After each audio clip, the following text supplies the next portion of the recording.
मुनिप्रवराजितलिङ्गं कामदहनकरुणाकरलिङ्गं रावणदर्पविनाशनलिङ्गं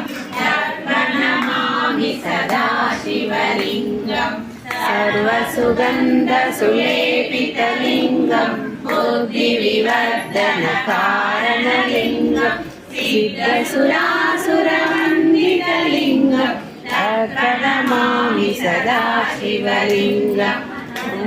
महामुनिभूषितलिङ्गं फणिपतिवेष्टितशोभितलिङ्गं दक्षसुयज्ञविनाशकलिङ्गं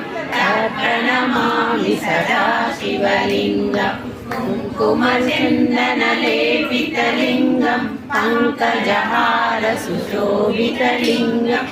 सञ्चितपापविनाशकलिङ्गं